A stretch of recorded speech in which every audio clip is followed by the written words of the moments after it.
গৌৰীপুৰ আৰক্ষী থানাৰ অন্তৰ্গত ফলিমাৰী গাঁৱত মাৰপিটৰ ঘটনা। গৌৰীপুৰৰ এটা পৰিয়ালৰ খেতি পথাৰ ছাগলীয়ে বিনষ্ট কৰাক কেন্দ্ৰ কৰি ভয়ংকৰ মাৰপিটৰ ঘটনা। গৌৰীপুৰ আৰক্ষী থানাত এজাহাৰ দাখিল ভুক্তভোগীৰ বাসগৃহটো সোমাই যুৱকৰ দল এটাই ঘৰৰ বস্তু ভাঙি চুৰমাৰ কৰাৰ লগতে ঘৰখনত উপস্থিত থকা যুৱক এজনক আঘাতপ্ৰাপ্ত কৰে। ভুক্তভোগীৰ শৰীৰত আঘাতৰ চিন স্পষ্ট আছে। ঘটনা সন্দৰ্ভত গৌৰীপুৰ আৰক্ষী থানাত এজাহাৰ দাখিল। সম্প্ৰতি গৌৰীপুৰ আৰক্ষীয়ে ঘটনা সন্দৰ্ভত তদন্ত অব্যাহত ৰাখিছে। ন্যায় বিচাৰি আৰক্ষী থানাত উপস্থিত ভুক্তভোগী পৰিয়ালৰ লোকসকল।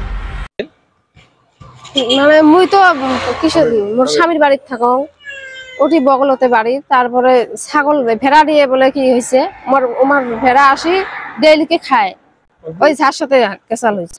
নাম হয়েছে মিরুদ্দিন। তারপরে আমার ভেড়া আসি খায়।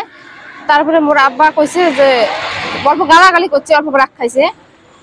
তারপরে আমরা আসি রাতে 7টার সময় মুই ফির আসলো ওই বাড়িতে, ফোন করিল কই আমরা লাঠি নিয়ে কি করে নেছে। তারপরে আমরা বসে গল্প করবে লাগছি।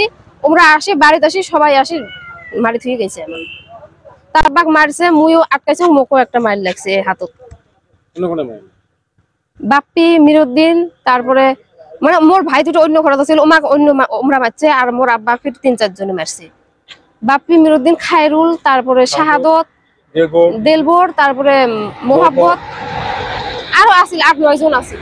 থানাত গরিপুর থানাত নিজ বিচার লাগে, আমাকে উপযুক্ত বিচার লাগে। মোহাম্মদ শমসুল আলী তালুকদার।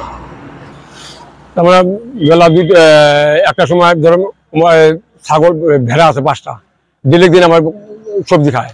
আমি ভেড়াটা দাবাইছি আর একটু রাগারাগি করছি। হ্যাঁ, তারপরে আমরা 7:30টার সময় আমরা একবার 15 জন মানুষ আছি, একবার ঘরের ভিতরে ঢুকে আমার সবাইকে মারপিট করছি। ঘরত কোনে মারিলে? ফলিমারি পাঁচটু। নাম 1 নম্বর আসামি হয়েছে দেলবর আলী, 2 নম্বর হয়েছে আপনার হয়েছে বাপ্পি, 3 নম্বর হয়েছে মিরুদ্দিন, 8টা খায়রুল, শাহাদত, দেলবর, মোহাব্বত আছে। দিনে ভেড়া ছাগল একটা মারধর করে 30 নিয়েছে, 30 নিয়েছে, নাটি নিয়েছে, নাটিতে আছে 30টা থানা জমা দিয়েছে। থানা এখনো আছে, থানা জমা দিয়েছে। হ্যাঁ, আচ্ছা কেস পেস করলাম যে যাতে থানায় এসে আমি আশ্রয় নিলাম যাতে আমি নির্দিষ্ট বিচার পাবো। কেস নেওয়ার পরে তুমি মেডিকেল করে আসো। মেডিকেল থেকে এখানে আসলাম, আসার পরে নির্দিষ্ট বিচার লাগে আমার। আমার এখানে আসছে আমার নির্দিষ্ট বিচার কারণ আছে, আমার নির্দিষ্ট বিচার লাগে। থানাতে আইছে। গৌৰীপুৰৰ পৰা মুস্তাফিজুৰ হকৰ ৰিপৰ্ট, এনি লাইভ।